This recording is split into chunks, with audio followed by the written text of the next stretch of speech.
Greetings. This is A Lil Spooky, a podcast about things that spook us a little bit. Things like aliens, cryptids, conspiracies.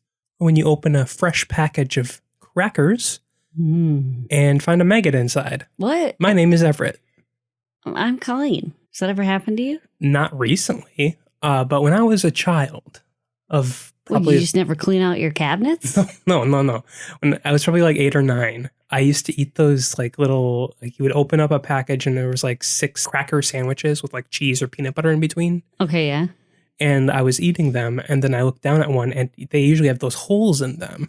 Yeah. And inside the hole was a maggot. No. Mm-hmm. But you opened, like those are individually wrapped. Yeah.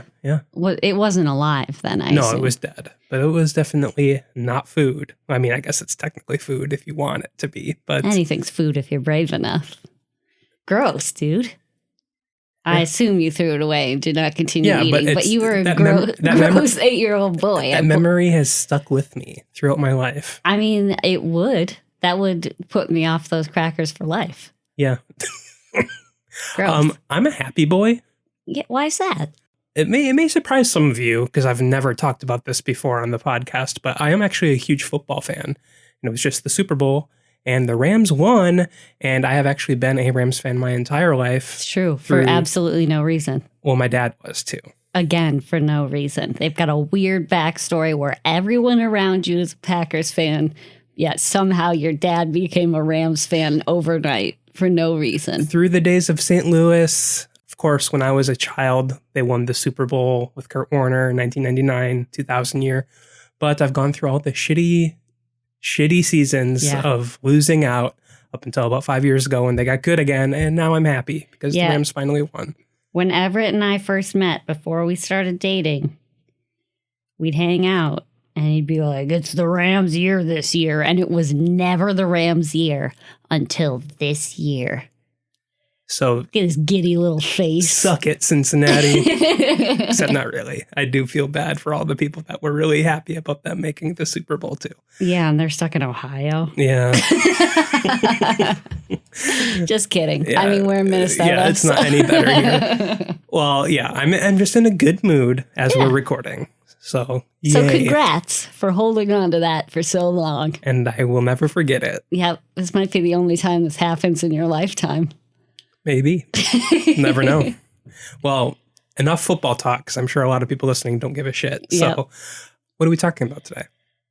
This one's a bizarre story, and it's very reminiscent of our Smiling Man, Injured Cold episode from a while back.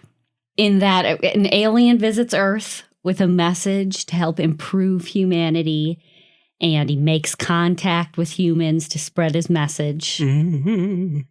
The thing is, in this story, it's not just aliens abducting or meeting with a random human. This time, the alien goes straight to the leader of the free world, the President of the United States, President Eisenhower. Oh. So, okay, there are a lot of conspiracies about the U.S. government in contact with aliens over time. I mean, we got Roswell, we got Area 51, we got the president's secret book with information about Roswell and Area 51. But all of these are like the product of speculation, right? There's no proof or like people backing up, government officials backing up claims of aliens in Area 51 or Roswell. Right. I mean, like we talked about Andrew Basiago and his claim that Obama was on a mission to Mars. Right. And I mean, that was not only not confirmed by anyone, but the White House even came out and was like, that never happened. Right. But this story is different. This alien named Valiant Thor has been verified not only by a member of the U.S. Navy's security clearance team at the time, but also the former Canadian Minister of National Defense and Dwight Eisenhower's own family members have confirmed the existence of Valiant Thor. Okay. There are pictures of this guy.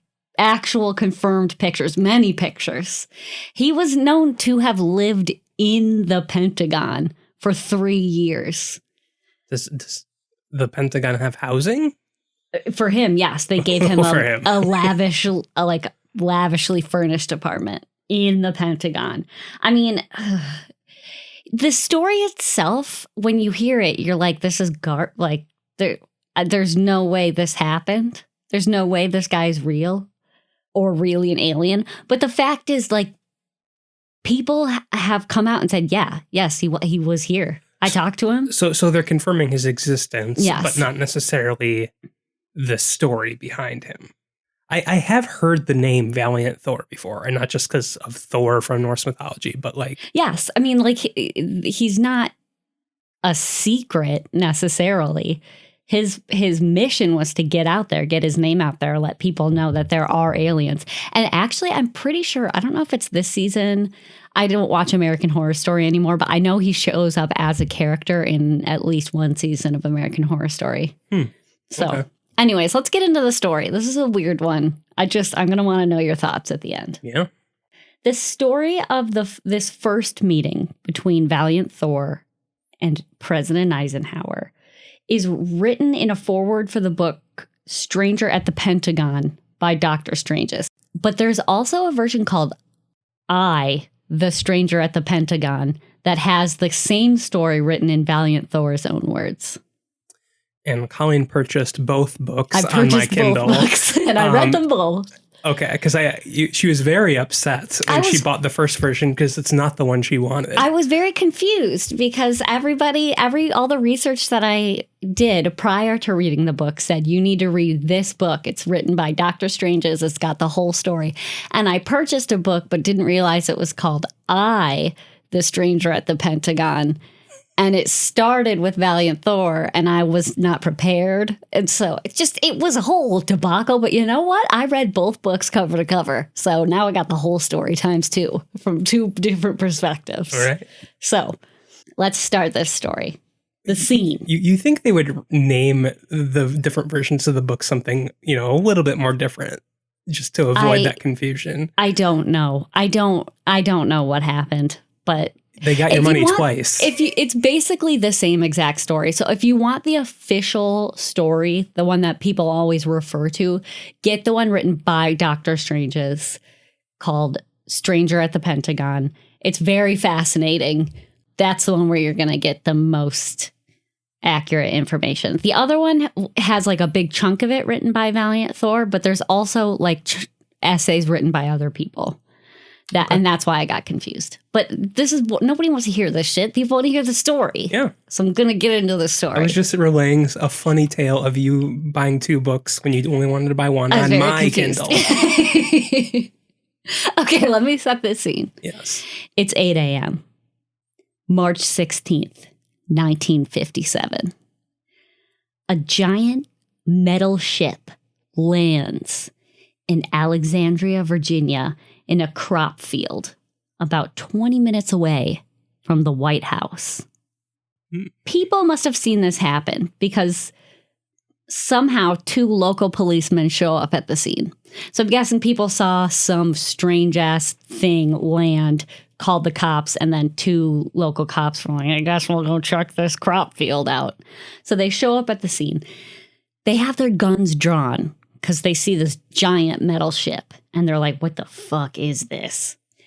So they're cautiously approaching this alien craft with their guns.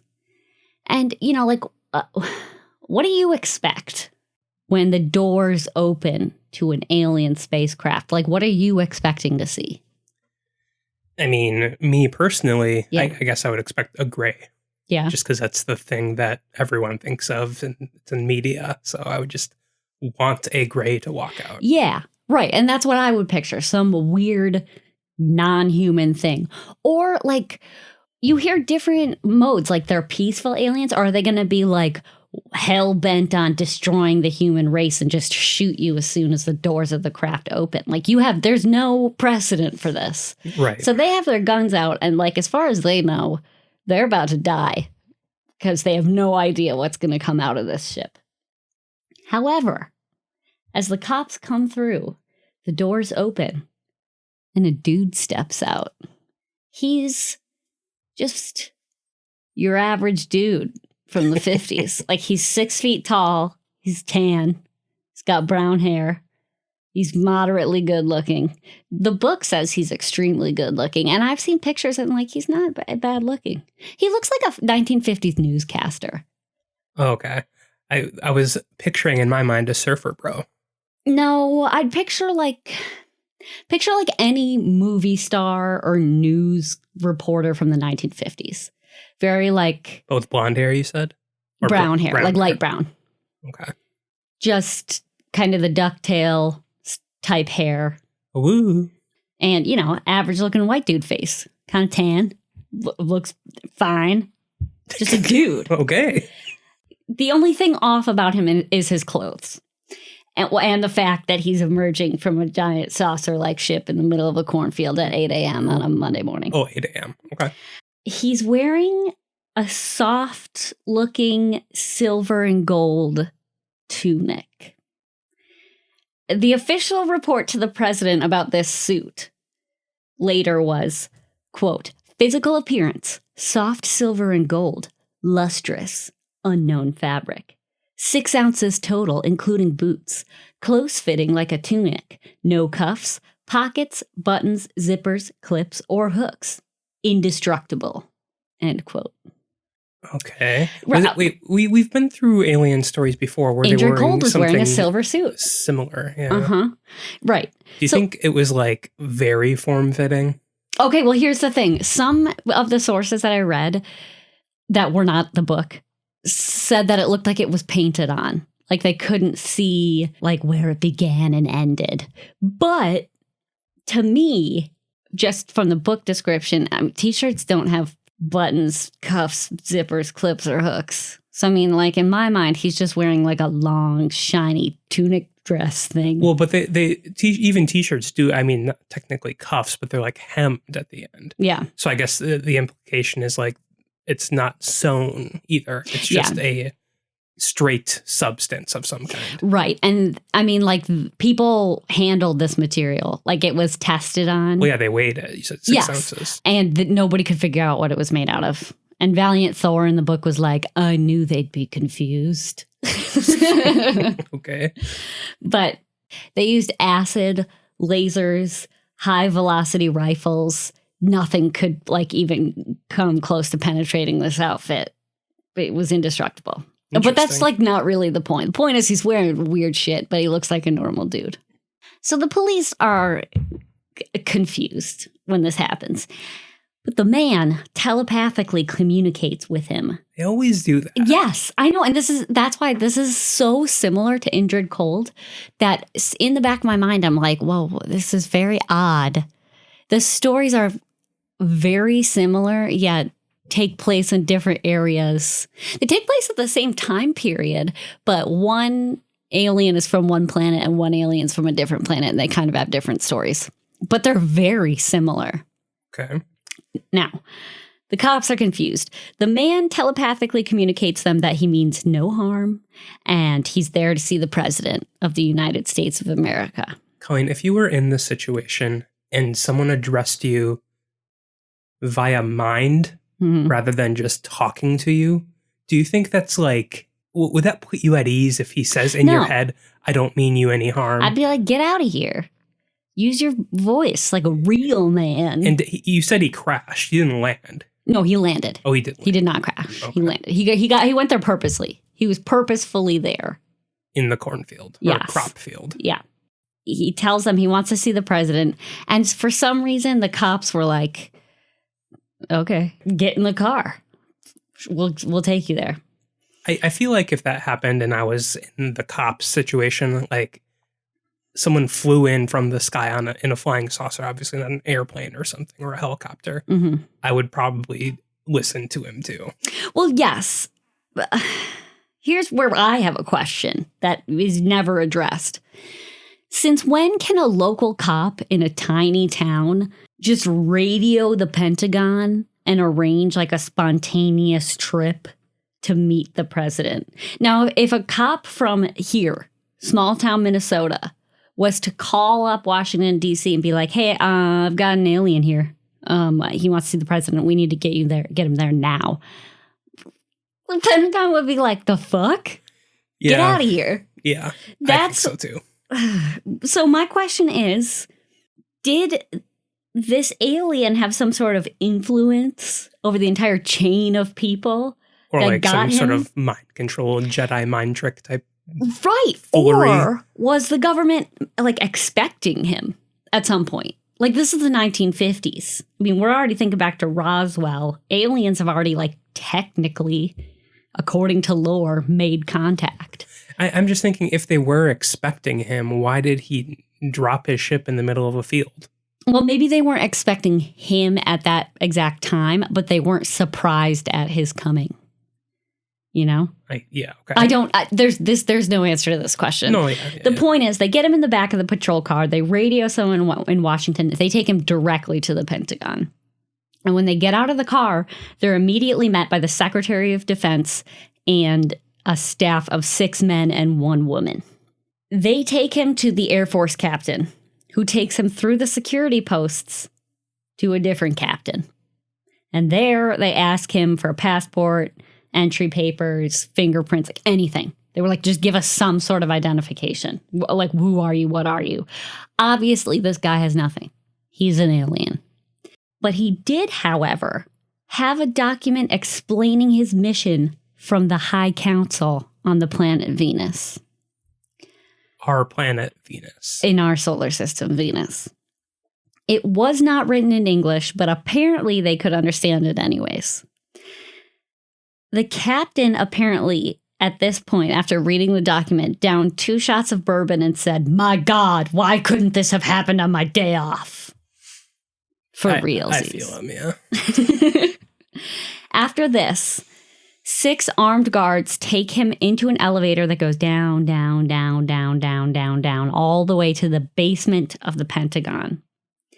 From there, they get to a mysterious underground train that connects the Pentagon to the Capitol. As far as we know, this train does not actually exist.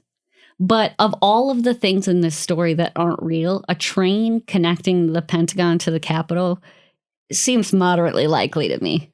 Like, it would not seem... Yeah, they probably have... I mean, we already know that there are exits that are, limited to higher-ups like the president from the White House and stuff. So. Right. So maybe there is some clandestine train system that we don't know about. Anyways, he gets on a train. He goes from the Pentagon to the Capitol.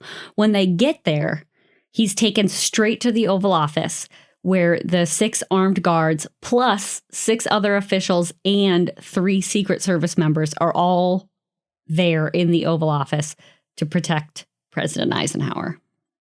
Okay. So according to the book, Stranger at the Pentagon, the alien puts out his hand and is like, "Put her there, old boy." I hope not in those exact words. He didn't say those words, no. He held out his hand for handshake, and the Secret Service men are like, "Oh, no." And they get all jumpy, and they draw their guns, because nobody touches the goddamn President of the United States. But Eisenhower is like, "Down, boys." And they put their guns away. And he goes up, and he, like, gung-ho shakes hands with this quote-unquote alien, who, as far as he knows, is just a regular dude in a tunic. Is this like weird alien dick just like there? No. I do want to note that as I read this, it did not seem at all like Eisenhower was surprised or scared or confused in any ways. It was like he was expecting an alien at some point to show up into his office. He doesn't say that. It's not written anywhere. But at no point is it implied that he's shocked or in any way surprised that this is happening. Okay. So he asks for the alien's name, and the alien replies, "Valiant Thor." He claims to have come from the planet that our Bible calls the morning and the evening star. Eisenhower's like, "You mean Venus? Like the planet Venus? Like in our solar system, like Venus? Prove it." And Valiant was like, "What do you want for proof?" And Eisenhower was like, well, I don't know. Just anything. So Valiant Thor was like, okay, come with me 20 minutes away. You'll find my ship in a cornfield and I'll take you in there. And then you'll probably be convinced that I am at least not of Earth.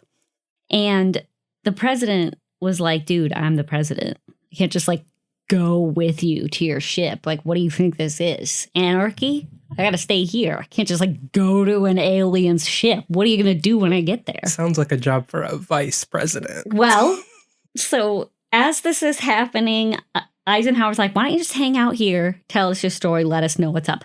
But that at that point, Vice President Richard Nixon barges in and is like, hey there. I don't know if we actually believe you at all, but we're double checking everything we say and do. And you know, you've caused quite a stir around these parts. But imagine that in like a boring Richard Nixon kind of voice. Yes. Voice. But they do make a point of noting that he's like excitable. You know, I'd be excited if I saw an alien. So I'll give that to Richard Nixon. I think actually Nixon was known for that, like in non-public appearances, to be like very gung-ho about everything. Yeah, you might be right. I don't know much about Nixon's personal life, but he made a point to tell Valiant Thor, I don't know if we believe you, but we've got the top of the top checking everything. So, you know, be on your guard. And they all chat a little bit more. They don't really say about what, but Valiant tells them that Earth has been under scrutiny ever since the 1945 atomic bomb blast. Mm-hmm. The people of Venus have kind of been monitoring Earth over time. And that particular atomic bomb blast drew their attention. They saw that 80,000 people were killed. And at that point, a fleet of 100 ships have been circling the Earth ever since, monitoring, because they go into some detail, but atomic weapons would cause a chain reaction that could destabilize the entire galaxy.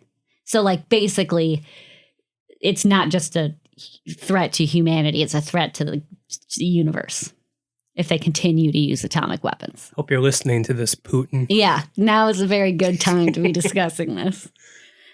So after that, after noticing the bomb, the High Council, which seems to be like a federation of aliens that like looks out for the galaxy, sent Valiant Thor, who was a captain. They sent him to Earth to talk to military officials and get them to get rid of their nuclear weapons. So his mission, essentially, disarm yourselves. Okay. So Valiant Thor, or Val, as he is referred to basically throughout the rest of the book. I don't like that. He describes Earth as being the only place in the galaxy where people live above ground. Other planets in the solar system, including Venus, where he's from, all have underground civilizations to survive their planet's inhospitable conditions. Okay. That's actually was going to be like my first question. It's like, if we're to assume he's from Venus, how does he survive on Venus? Yeah, they're all underground. They don't go into like a list of which planets are inhabited.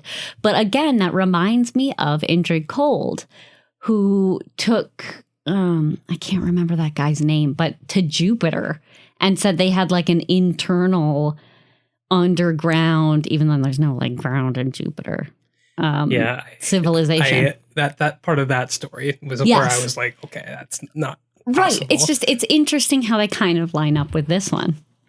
Anyways, after their talk, the Secret Service takes Valiant Thor all the way back to that secret underground train, back to the Pentagon, and they're like, hey, here's a really nicely furnished apartment. Is this good enough for you? Like, will you stay here? Because Val's ship went back after him. He's on a mission to stay here and conduct talks. So he is now living in the Pentagon. Now, over time, he's in contact with Eisenhower and other government officials. And Eisenhower's like, look, I don't know if I can help you. I don't even know if I can tell anyone about your existence. Right. At all. Your very existence would pretty much completely disrupt everything we have going on here on Earth. Namely, Valiant Thor says, quote, "The president stated that my offer to help the human family would upset the economy of the United States and plunge her into the abyss of chaos."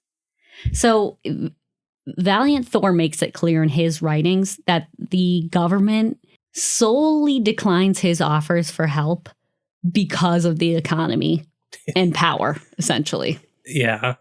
Which makes sense. I mean, like... honestly, it's not very surprising. No. But the thing is, I agree that it would disrupt everyone's, lives if we found out that intelligent alien civilizations exist. Not so much the economy. Maybe that would be an after effect of that, panic. But I feel like that shouldn't be the main worry. It'd be if people rioted and things like that. It certainly would disrupt life as we know it. He and the president specifically just keep talking about the economy. I mean, the economy, I guess, technically is woven into everything. So a riot would, in fact, affect the economy. I don't know. But Eisenhower's like, I don't know, dude. I'll see what I can do.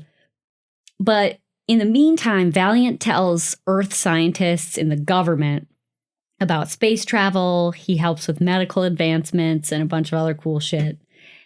And in fact, he had a very strictly outlined mission from the High Council. His instructions were specifically sixfold. 1, mingle with and become as Earth people. 2, work and labor in Earth enterprises. 3, help those who encounter possible threat or danger while striving for world peace. 4, give advice and guidance. 5, entrust with superior knowledge those who have proven themselves. 6, divulge the essence of our mission to the collective national leaders of Earth only when the time is right. And that's underlined in his mission. Only when the time is right. Right. Yes. He does not go into detail about that. Can you read that last line again? Divulge the essence of our mission to the collective national leaders of Earth only when the time is right. So he divulged his mission to Eisenhower immediately. On the surface, yes. There is more to it than just disarming nuclear weapons. Sure. Okay. Well, before you go any further, though, the reason I wanted you to say that line again is because that was a question I've had. Why isn't he in touch with Russia or China or Great Britain or France? All these other powers across the world. I will tell you that is not specifically outlined in the book, but I believe that in his opening, Valiant Thor says something like they wanted to talk to the highest of the high people. One person, the president of the United States, who at the time, yes, was the leader of the free world, probably the most powerful man in the world. 'Cause the way I'm just picturing this story, how it should have gone is, sure, talk with the American president, but if at least part of your mission is to, disarm nuclear weapons. Right. Then go to Russia. Because to be fair, I don't know that. I mean, he doesn't know about all the political shit on Earth. He just knows that atomic weapons are a thing. How he found out that the United States was a world power, I don't know. And how he knew to land in a field 20 minutes away from DC. Yes. That is not gone into. It must be too complex for our feeble Earth minds. Mm. He claims that all of his efforts to help get rid of sickness and disease on Earth were rebutted by the people of Earth, the scientists and the doctors and stuff. Politicians, doctors, religious leaders were all afraid of upsetting the political and economic structure of Earth. Even back then, the insurance companies had their little fingers all up in everything. I mean, money's money, man. He discredits pretty much everybody as being filled with self-ambition and not caring about the needs of their fellow man. Honestly, if the only people you're connecting with are people in government, yes, that's what you're going to walk away with. Honestly, in any form of power, yes, I agree. Now we should talk about the book that this all came from. This story, as I said at the beginning, was confirmed by multiple people, but it's really only written down in the book Stranger at the Pentagon by a man named Dr. Stranges. Dr. Stranges was a UFO expert, private investigator, and, this is important, evangelical Christian minister. Ufologist. Yeah, how can you be both? Yes, it's very interesting. So he had this idea that angels were actually aliens. And it like folds into his Christian beliefs. It's super interesting. I mean, yeah, I wouldn't necessarily discount it right away. I mean, I wouldn't discount anyone's faith in anything really, as long as it, can't be disproven. I was just thinking this whole time, what if Valiant Thor is Thor? I mean, and all of the gods just live on Venus. I don't know. Potentially. Anything is possible. I don't know. So I looked into Doctor Strange's, at least as best as I could. I have no idea what his actual job was or how he came to be a part of this story at all. One place I looked said that he was a federal marshal and a chaplain who happened to have top secret security clearance at the Pentagon. That's the closest I could get for him being involved in the Pentagon or government at all. But either way, he was a big ufologist at the time, and he lectured around the country about UFOs, space, how it intermingles with Christianity, the works. He claims to have met Valiant Thor many times, and he wrote this book about the experience. He met Val in 1959 when he was presenting lectures at churches around Washington, D.C. When Strangeous was. Not yes. I'm sorry. Strangeous was lecturing around Washington, D.C. Okay. And a lady who worked with Valiant Thor at the Pentagon went up to him after one of his lectures and was like, how do you feel about meeting a real alien? And he was like, hell yeah, sign me up. I mentioned earlier, there are actual physical verified pictures of Valiant Thor that exist. These pictures were taken by a former U.S. Air Force photographer when Val and a couple of other cronies from Venus, he was not the only one that came to Earth. There were approximately 70 Venusites, people from Venus, Venuses around the globe. And I will talk about that in a little bit. But he was not the only one, and the government knew it. There were others. Okay. So he and a couple other Venusers went to this backyard UFO convention in New Jersey at some point in 1957, 1958. At this convention, Val and some of his other Venus people, they're kind of showing off. And they talk about space travel, and they're someone will be like, hey, speak Chinese, and they'll speak perfect Chinese. And then they'll be like, hey, speak Italian, and they'll speak perfect Italian. They're just showing off their How would they skills. know that, though? Know what? How to speak Earth languages. We're talking about aliens. How do they know anything? I guess, okay. So at this backyard UFO convention, this photographer, August Roberts, got these pictures and got them developed, and he took them to his friend, Dr. Strange's, who he knew because of UFO circles. Right. And Dr. Strange's, I'm going to call him Frank from now on because Dr. Strange's is a mouthful. And his name was Dr. Frank Strange's. Character too. Yeah. Well, sort of. So Frank was using these pictures in his presentations. He didn't know much about them, but he was kind of using them to back up his idea of aliens being angels. He was kind of using it to back up his Christian worldview of UFOs and how aliens can come to Earth, that sort of thing. So he was using them in his presentations, but again, he didn't know anything other than what August Roberts had told him about these pictures. So after this certain convention that he's talking at, Nancy Warren, who was working with Val at the Pentagon, was like, hey, I see you have pictures of Valiant Thor. Do you want to just you want to meet him? And Frank was like, fuck yeah. That's not even a question. So the next morning, she picks him up and they drive to the Pentagon. And apparently when he got there, security was not an issue. He says that security didn't stop them, didn't question them. They apparently, quote unquote, visualized a badge on his lapel that didn't exist. So like he was just able to walk straight through security. Nancy plops him in front of an unmarked door. And when he opens it, there's 3 dudes in there already. And those guys don't even acknowledge that he's there. It's like they can't even see him. Apparently, Valiant Thor clouded their minds so that they would be unaware of Dr. Strange's presence because he wanted to meet in private. So it's kind of sketch. I mean, he's got witnesses to this meeting, but like not really because nobody remembers him being there. But Valiant Thor walks in just looking like a regular dude and he's like, "Hey, Frank, what's up?" And shook his hand. Frank describes his hand as feeling soft like a baby, but strong like a man's.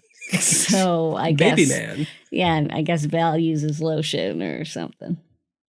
Are you following the story so far? Yeah. Okay. There's a lot to it.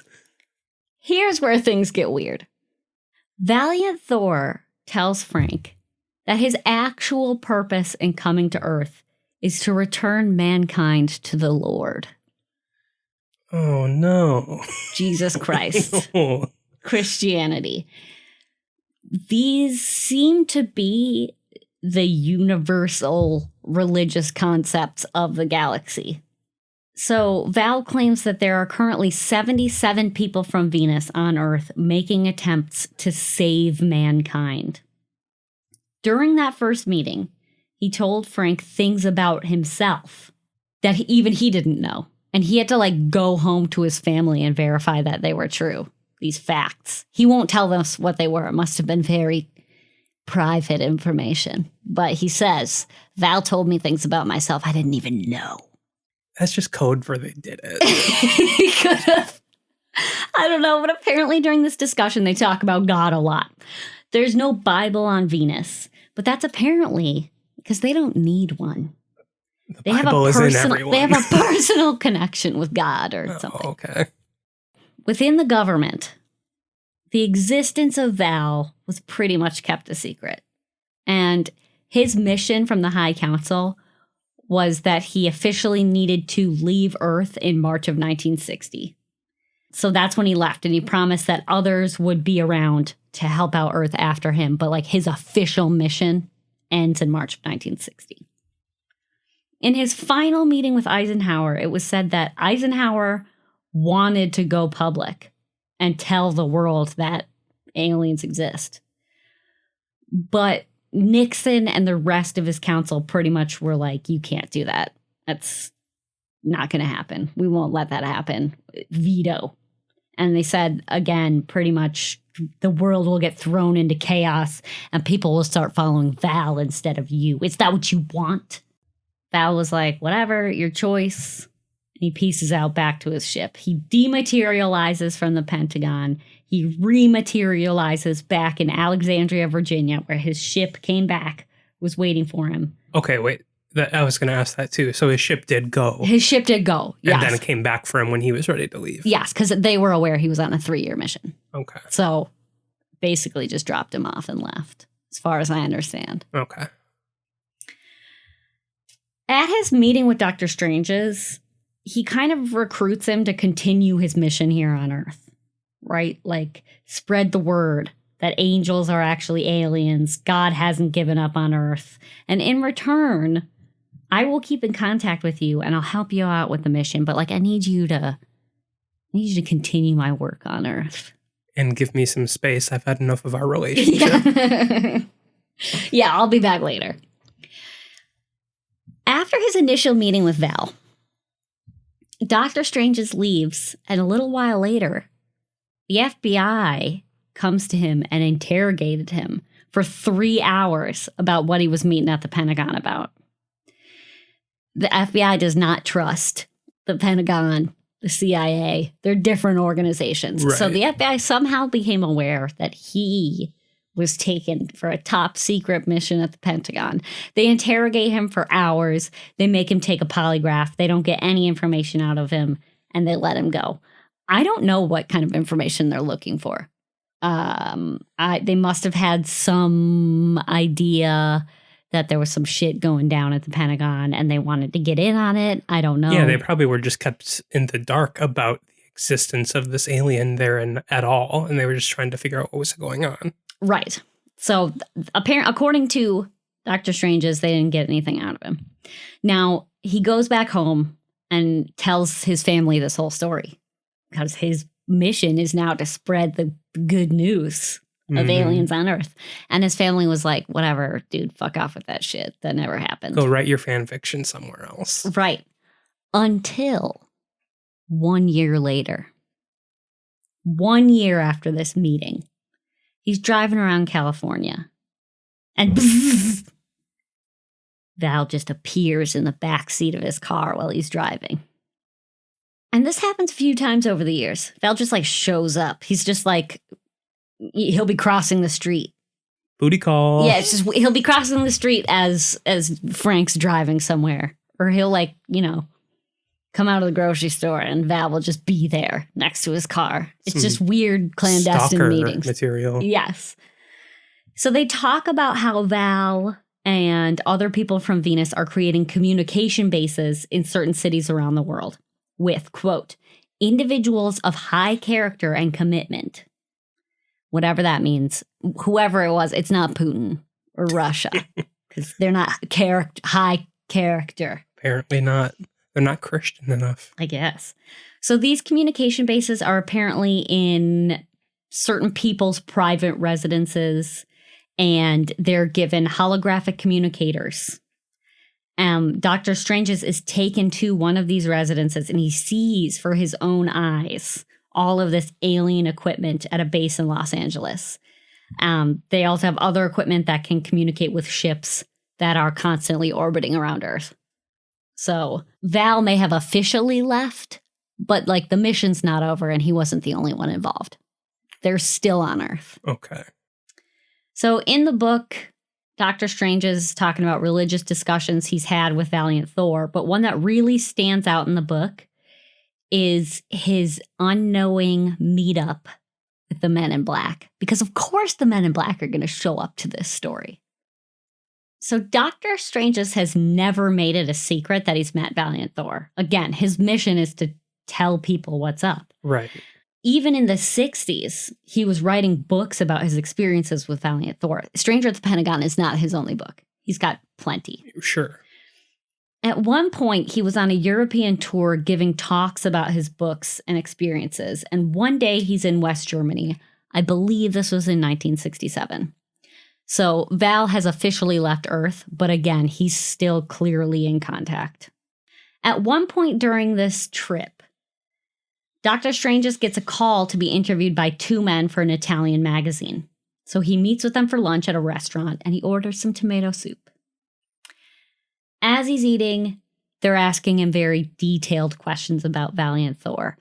But at some point, they start asking unnecessarily detailed questions. And like his shoe size and... he doesn't specify, but he's like, they're getting really intense about it. It's not just like curiosity for a magazine article. They're like, where is he? Where is he now? When's he coming back? When's he coming back? Where is he right now? Where is he? Where is he? Do you know where he is? Where is he? And the thing is, Dr. Strange is like giving him as much information as he has. I mean, like he doesn't know. Val doesn't just like tell him where he's going. He just like appears and disappears.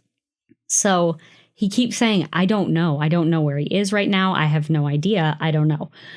Halfway through this interview, a waiter comes up to him and taps him on the shoulder and is like, hey, sorry, dude, you have a phone call. Somebody's looking for you. So he gets up to answer it. And it was just a normal phone call. It was a guy who was helping him out with this Europe tour, asking when they'd arrive at the next place. So it was... Sure. It wasn't a weird phone call. So he gets back to the table and both of the men are gone. In fact, everything on the table is gone. Everything. Except for his bowl of soup and the spoon. But like all of the other silverware, all of the dishes, the dudes, anything the guys brought with them, the tablecloth. It's an empty table except for the soup and the spoon. Now this idiot instead of being like, what the fuck? Eats the soup. Yeah. He sits down. He's like, I guess I'll just finish this soup. And as soon as he takes a bite, he says it tastes really gritty and it burns when he swallows. And he chugs a glass of water, stumbles around until he finds his interpreter. I guess he was around with an interpreter, which makes sense because he's an American who probably doesn't speak German. And the interpreter takes him back to the hotel. They like book it back to the hotel. At this point, he's bleeding from the mouth and it's like spilling down onto his shirt. They get to the hotel room and the interpreter runs to his bag, grabs a packet of some mysterious powder, pours it into water and just says, drink this now, drink it. And when Dr. Strange is asked what it was, his interpreter was like, I don't know. They just told me to have this powder on me when we go on this trip. And he doesn't say who told him that. He just said, like, they said I had to have this. So I've been carrying it with me this whole time.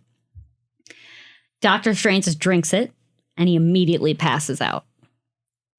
He wakes up, I believe, like, I can't tell if it's like a few days later, a few hours later. It's quite a while later. And like, boom, as soon as he wakes up, Val calls his hotel phone and says, what the fuck, dude? Like, I warned you to be careful who you talk to. Why are you just talking to some random Italians? Wait, when did he warn him that? I don't know. He doesn't even say in the book.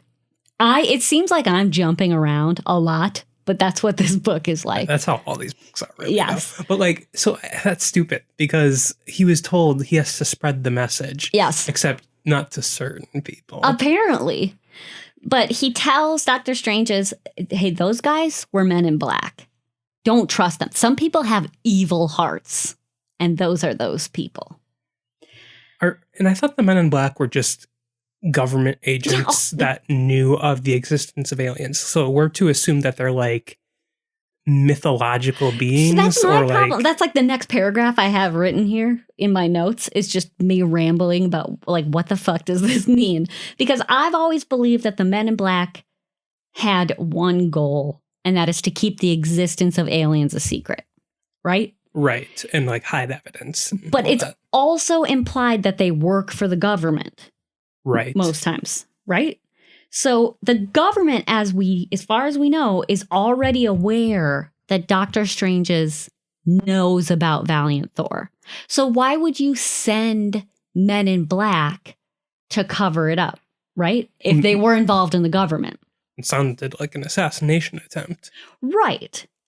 So apparently my thoughts of them being some like secret government organization is wrong.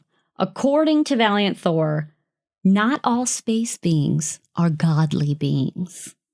At the beginning of time, when Lucifer was cast out of heaven, he was still permitted to travel through a small corridor up to heaven so that he could like occasionally talk with God. Okay. Some other like beings from down there can access this corridor and pop out on Earth. And these are dark forces, the angels of Lucifer. So basically he's implying that the men in black are demons and that they are there to figure out where Valiant Thor is and stop him from spreading the message and, you know, murder all of his cronies or whatever. Right. It's okay. So they're not aliens. They're demons. not a government conspiracy. They're demons. I wonder if Will Smith knew that. Yeah, I know. New. You learn something new every day. So the day after this Men in Black fiasco / almost dying, Dr. Strange's calls that Italian magazine and is like, hey, I want to talk to you about those two guys who had to interview me. And of course, the magazine was like, what guys? Mm-hmm. Who was phone? Exactly. He had other run-ins with the Men in Black over time. Apparently, they are just fucking dead set on killing him. In one instance, they cause him to get into a car crash where he breaks his neck and becomes paralyzed from the neck down. But Valiant Thor heals him completely, baffling all doctors and his wife, who was also in the car crash. And then there's another story where they like take him out to the desert and beat him up or whatever, but he's rescued by Valiant Thor's brother. What's his brother's name? I have no idea. Oh, okay. So here's another crazy tale he tells about Valiant Thor. He witnessed the assassination of Robert Kennedy in real time with Val on Val's ship. Okay. He claims that the authorities involved in the investigation of the assassination of Robert Kennedy know a lot more than they are telling the press, which is probably true just in general. Yeah. Crucial evidence has apparently gone missing. Now, here's what Dr. Strange's claims happened. On the morning of June 5th, 1968, Valiant Thor calls him out of the blue and is like, hey, meet me at the San Diego airport. Frank's like, whatever you say, dude, I'll be there. Bros for life. Yeah. So he does. He meets him at the San Diego airport and they drive from there down to the Mexican border into a little town called San Felipe. From there, they get onto a boat and drive to a UFO that was sitting on the water and it wasn't moving. Apparently, these UFOs are equipped with a beam that keeps the ship from moving even a single degree from its fixed position. He was very concerned in letting us know that the ship was not bobbing on the water at all. It was completely stationary. Okay. Anyways, they get to this UFO on the water. The doors open. 2 people usher them in, and he had to get all naked and like purify himself under these special waterless showers. And they give him some white overalls and, you know, they hang out and they give him some food. Now, when he's on the ship, Val takes him to his room and says, hey, I need to let you know, I met with Bobby Kennedy. He's kind of sus, dude. He asked me what his chances for winning the presidency were. And I was like, look, 4 years from now, you've got a great chance. But do not run this year. Don't do it. But then Val takes Dr. Strange's to a viewing room where they watch the Kennedy assassination happen in real time. And some of them stand up and they're like, if only he'd listened to you, Val. So apparently they knew it was going to happen. Now, I have no idea what the fuck the point of that story is. Well, it's because the Kennedys are Catholic, right? So they have to believe I didn't even think of that. in Jesus and all that. I don't know. Why did he have to watch it on a spaceship? Like, what did it have to do with him at all? He needed an alibi because he didn't want to be associated with his part in the assassination of Robert Kennedy. I don't know. But after this story, after watching the assassination, Val sits him down and tells him a bunch of stuff about how Jesus has given him a mission to, you know, spread the good news on the planet or whatever. Then he goes on, he talks about how cool the spaceship is and the bathrooms are weird and they just like crystallize your shit and pull it out of your body and then like clean you up. It's very weird. They describe the medical area, how ships are propelled. He goes into all of the science. It's pretty interesting if you want to know what actual really real for real spaceships are like.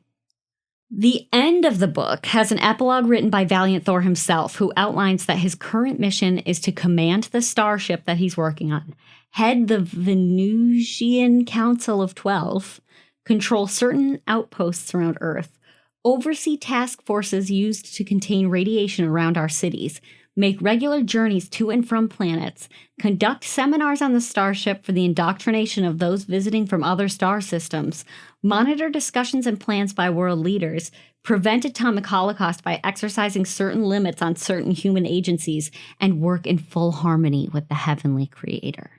Which is a lot for one guy. Sounds like he's pretty high up. Yeah, yes, he is. He actually, according to Doctor Strange's, is like an extension of God. Like he's not a regular Venusian. So he's like, so if we're to assume they're angels, he's like one of the archangels. Yeah, or he's like kind of like Jesus, but not quite.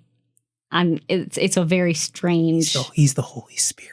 Kind of, yes. I don't. Okay. Okay, but here's the thing. This all sounds fucking insane. I basically just gave you the rundown of the entire book. Right, yeah. We're talking about a guy who makes his living writing about UFOs and Jesus. Mm-hmm. So, you know, that's a suspect. He's making money off of this whole story. Yeah, you gave him money twice. Yes. He made $9.99 off of me twice. Okay, and before you get further too, when earlier when you were explaining there's been pictures of Valiant Thor, I Googled it to just see pictures, and he does just look like a dude. But then there were other things that came up by this book on Amazon written by Valiant Thor. Yeah. So Valiant Thor has also written books. Yes, several. Yeah. Are we just supposed to assume that's not a pseudonym for Strangus? As far as we know, it is truly him. And we don't know. Where does the money go? Because you still have to purchase these books. I imagine it's got to go through Strangus, right? That's what I'm saying. Yeah, yes. I don't know. And the thing is, it's a mystery. Nobody knows where he is now. Strangus says that he will pop up from time to time. Strangus still alive? He died in 2008. Okay, I don't feel bad talking too much shit then. I mean, like, obviously, I think this story's bullshit. Well, okay, but here, yes, it sounds like absolute garbage. But the thing is, it's validated by dozens of other people. Not necessarily Doctor Strange's specific story, but the existence of Valiant Thor, an alien on Earth, has been validated by Harley Bird, who is the guy who worked on Project Blue Book, which was an actual UFO-related project that was happening at the end of the 50s. And Dr. Bird has access to top-secret documents that do mention Valiant Thor as having existed in the Pentagon at this time. Paul Hellyer, former Canadian Minister of National Defense, insists that there were face-to-face meetings between Canadian government officials and aliens, including Valiant Thor. So this isn't just the U.S. government confirm. Well, then again, I think probably by the time Paul Hellyer confirmed this, he was no longer working for the Canadian government. Right. But the thing is, if all of this was made up by Frank, the whole thing, why are there people confirming his story? And people see UFOs near nuclear storage and testing sites even today. I'm just like adding to the mystique of it. Sure. So Doctor Strange, as I said, died in 2008, but apparently Valiant Thor is still in contact with other people around the world. I don't know how long these aliens live, but he's also technically God, so he might live forever. Well, as far as maybe technically God or an angel or something. And Valiant Thor wrote a foreword to a book that came out in 2016. So. Right. Yeah. I know nothing about this book, but this is the book that popped up. Valiant Thor's Book of Vril, How to Live Long and Prosper. So these seem like just, health and mysticism type books. So I don't understand, like, who is getting the money. I don't know. I did not read any of his other works, but his message has always been the same. And that is, get rid of nuclear weapons, believe in God. Don't listen to politicians. They are not good for you. You want to hear some other books by Valiant Thor? I mean, sure, why not? Outwitting Tomorrow. Okay. I think it's just an anti-destruction type book. All right. The Nucian Health Magic. Secrets of the Inner Earth. Ooh, so there is Hollow Earth theory. Oh, yes, they do bring up Hollow Earth theory at some point in the book, but they don't really get into it. He just mentions it. Outfoxing Destiny. And My Friend from Beyond Earth by Dr. Frank Strangus with a foreword by Valiant Thor. Yeah. They're the same person. That's my belief. Well, except you said he is writing material still today. And Valiant Thor is, Strangus yes. died. And there are people who have seen both of them in a room together. So, I don't know. I don't know. I think it's an interesting mystery. I think a lot of it is bullshit, probably. But the parallels with Indrid Cold are very interesting to me. They are. In the whole, like, weird kind of religious capacity. Because they're Christians on Lanulos, if I remember correctly, in the Indrid Cold story. He's a tan, tall, brown-haired, human-looking dude. Just like Indrid Cold was. Those parallels are interesting to me, and they happen around the same time. I just want to, I don't know how much more material I have. That's all I got. Here's my stance on this story. I think this is a Scientology copy wannabe because it's the same type of thing. Looking at this Amazon page for the author Valiant Thor, there's tons of books by Valiant Thor, and they all have the same types of titles and message behind them, and apparently the religion behind this is called Vril. Oh, it just seems like it's something that he tried to do the same thing like with Dianetics that L. Ron Hubbard did. Where Why it's you like, gotta shit all over the mystery?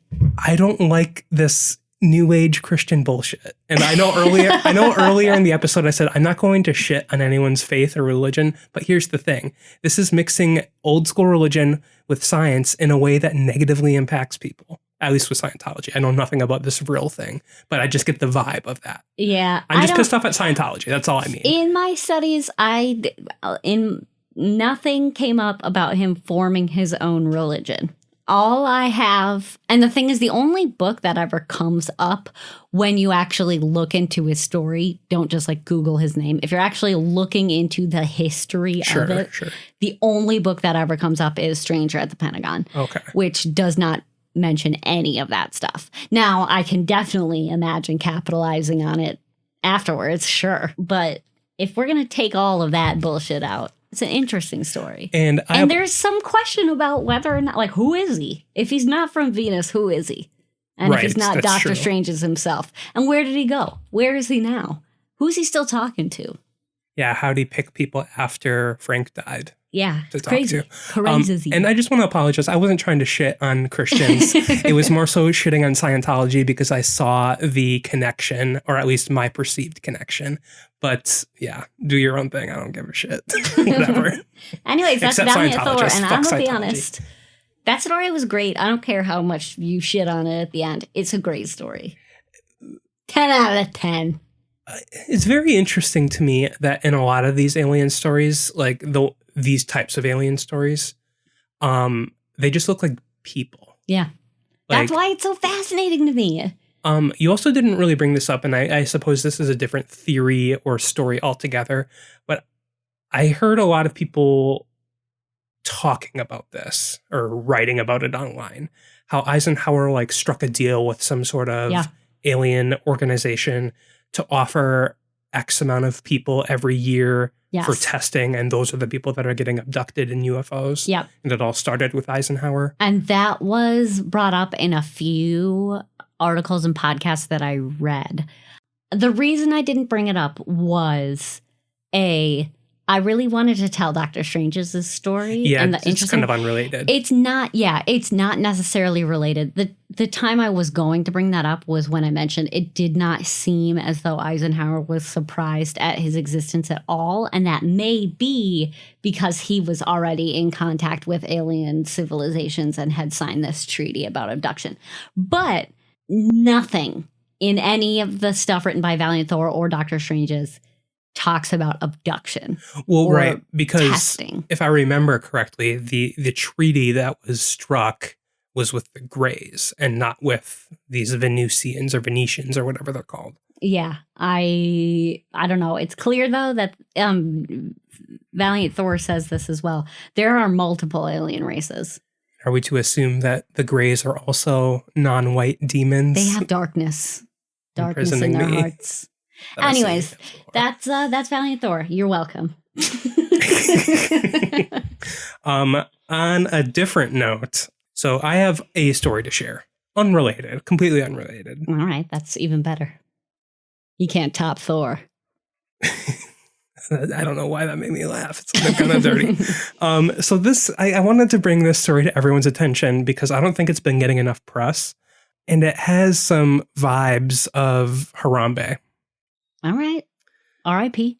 Mother drops 3-year-old child into bear enclosure. That's not good. So there is a video associated with this, and you can look it up if you want, obviously. But there's a horrifying video that shows the moment a mother drops her 3-year-old daughter into a bear enclosure in a zoo in Uzbekistan.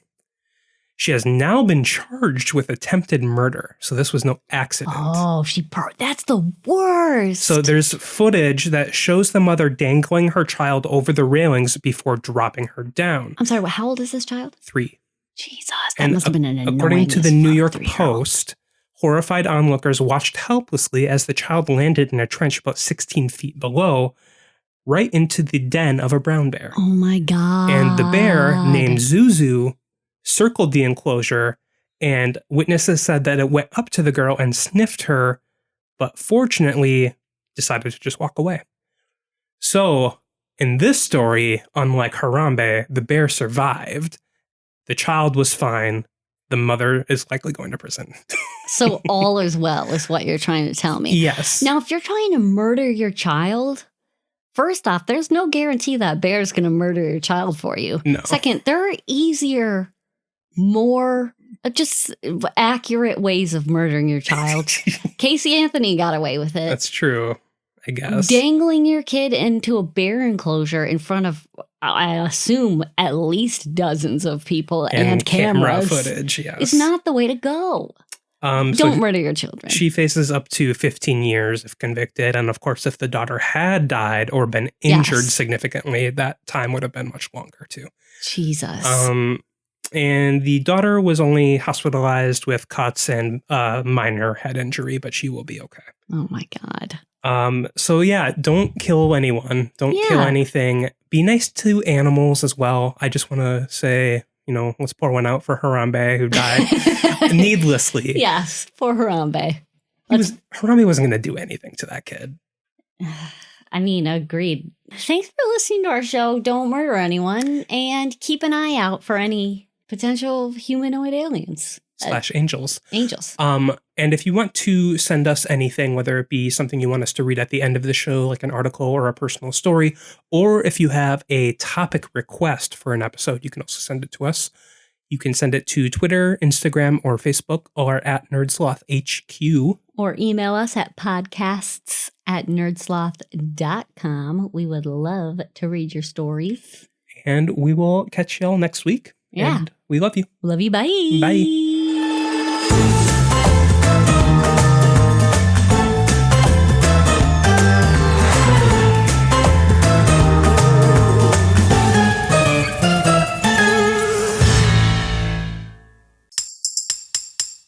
Presented by NerdSloth, a place for lazy nerds.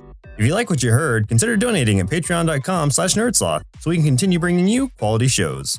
Be sure to also leave us a review and share your favorite episodes and clips on social media. If you're looking for more content, visit us at nerdsloth.com.